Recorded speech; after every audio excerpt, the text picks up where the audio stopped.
Алос, мой сябра, камандаваў усімі сіламі на плато, і на яго была апошняя надзея нашай краіны.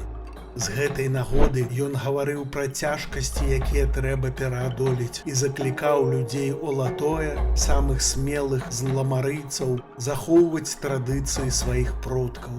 Каб калі нашы нашчадкі павінны будуць калі-небудзь уцячы з зямлі Ламар, шанавалі нас так, як мы шануем сваіх продкаў, якія былі вымушаны рухацца на поўдзень перад наступленнем вялікага ледзянога покрыва. Яны мужна і трывала знішчылі валасатых даўгарукіх канібалаў гнофкі, якія стаялі на іх шляху.